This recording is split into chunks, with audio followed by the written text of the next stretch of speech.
ప్రస్తుతం మనతో పాటు బీజేపీ మహిళా మోర్చా అధ్యక్షురాలు శిల్పారెడ్డి గారు ఉన్నారు. శిల్పారెడ్డి గారు, అంటే దాదాపుగా 3 రాష్ట్రాలు గెలిచిన తర్వాత ఈ రోజు మోడీ గారు రావడం ఏ విధంగా, అంటే గెలుపుతోటి రావడం ఏ విధంగా చూడొచ్చు అంటారు? ఫస్ట్ థింగ్, మేము 5 రాష్ట్రాల్లో 3 రాష్ట్రాలు గెలిచినందుకు మాకు చాలా సంతోషంగా ఉంది. వెస్ట్ బెంగాల్, ముఖ్యంగా వెస్ట్ బెంగాల్ ని మేము కైవసం చేసుకుంటే అసలు మాకు ఎంత, తెలంగాణలో ఉన్న మాకు ఎంత ఆనందంగా ఉంది అనేది మేము హర్షం వ్యక్తం చేస్తున్నాము. రానున్న రోజుల్లో కూడా తెలంగాణలో బీజేపీ కైవసం చేసుకుంటది అనేది మాకు ఒక మోటివేషన్ లాగా, లేకపోతే మాకు ఒక ఇన్స్పిరేషన్ లాగా అయింది వెస్ట్ బెంగాల్ గెలవడము. సో అదే స్ఫూర్తితోని రానున్న 2029లో ఖచ్చితంగా బీజేపీ కైవసం చేసుకునే దిశగా మా రామచంద్రరావు గారు అడుగులేస్తున్నారు. దానికి నిదర్శనంగా మోదీ గారు కూడా మొట్టమొదటిసారిగా 3వసారి ప్రధానమంత్రి అయిన తర్వాత ఫస్ట్ టైం తెలంగాణకి మా రామచంద్రరావు గారి అధ్యక్షతన రావడం మాకు చాలా సంతోషంగా ఉంది. దానికి తోడు వేలాది కోట్ల అభివృద్ధి పనులను కూడా మాకు తీసుకొస్తూ తెలంగాణలో ఉన్న వేలాది మందికి ఉపాధి కల్పించే విధంగా చేయడం అనేది చాలా సంతోషకరమైన విషయం. అంటే మోడీ గారు, అమిత్ షా గారు గతంలో ఎన్నోసార్లు వచ్చారు, ఆయనతో వాళ్ళతోటి ఇక్కడ తెలంగాణలో అయ్యేది లేదు, పోయేది లేదు, ఆయన పెద్ద సీరియస్ తీసుకోవాల్సిన అవసరం లేదు, జస్ట్ నార్మల్ గా అందరు పొలిటికల్ మీటింగ్లు పెడతారు, ఆ విధంగా పెడుతున్నారు అంటున్నారు. ఇంత ముందుకో లెక్క, ఇప్పుడు ఒక లెక్క అండి.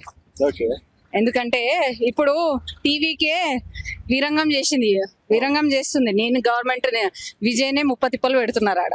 అంటే ఎప్పుడు ఏం జరుగుతుంది, ఎప్పుడు ఏం చేస్తారు అనేది పెద్దలకు తెలుసు. సో తెలంగాణని ఎప్పుడు ఫోకస్ చేయాలి, తెలంగాణలో ఎప్పుడు గవర్నమెంట్ తీసుకురావాలి అనేది కూడా ఫోకస్ ఉంటది. సో డెఫినెట్ గా తెలంగాణలో మాత్రం రానున్నది బీజేపీ ప్రభుత్వం. ఓకే మేడం, ఆయన ఎంతమంది రావచ్చు అంటారు? సభ గురించి ఏం చెప్తారు? అంటే నిధులు తీసుకొని రావాలని చెప్పేసి కవిత గారు కూడా ఈ మధ్య కాలంలో ఒక మాట మాట్లాడారు. అంటే మోడీకి వీళ్ళకి ఏమైనా పిచ్చా అండి, లేకపోతే అర్థం కాదా, చదువుకున్న వాళ్ళు కదా, నాకు అర్థం కాదు. ఇన్ని వేలాది కోట్లు అభివృద్ధి పనులు చేస్తుంటే ఎక్కడ నిధులు తీసుకున్నారంటే మీరు హయాంలో చేసిన నిధులు మేము ఇవ్వకపోతే మీరు సొంతంగా చేసుకున్నారా? అన్ని అప్పుల పాలు చేసిరు రాష్ట్రాన్ని. ఇప్పుడు ఆ కాంగ్రెస్ రేవంత్ రెడ్డికి కూడా ఏం చేయాలో తెలియక నాకు అప్పు ముడతలేదు అని డంగా కొట్టుకుంటూ తిరుగుతున్నాడు. సో అట్లాంటప్పుడు ఇప్పటిదాకా తెలంగాణ రాష్ట్రంలో జరిగిన అభివృద్ధి కేంద్ర ప్రభుత్వం నిధులతో కాకపోతే మీ జేబులకి ఎంచమని ఇచ్చిరా? ఓకే మేడం, సో ఫైనల్ గా ఏం చెప్తారు సభ గురించి?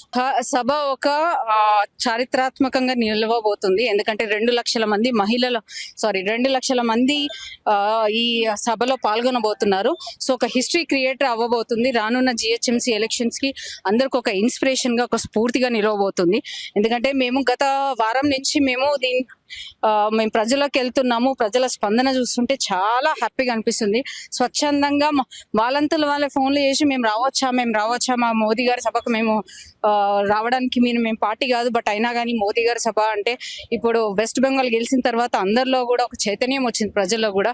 డెఫినెట్ గా భారతీయ జనతా పార్టీ నెక్స్ట్ తెలంగాణ రాబోతుందని కామన్ పబ్లిక్ కూడా చెప్తుంది. సో అది డెఫినెట్ గా అవుతుంది అని చెప్పేసి మేము కూడా నమ్ముతాం.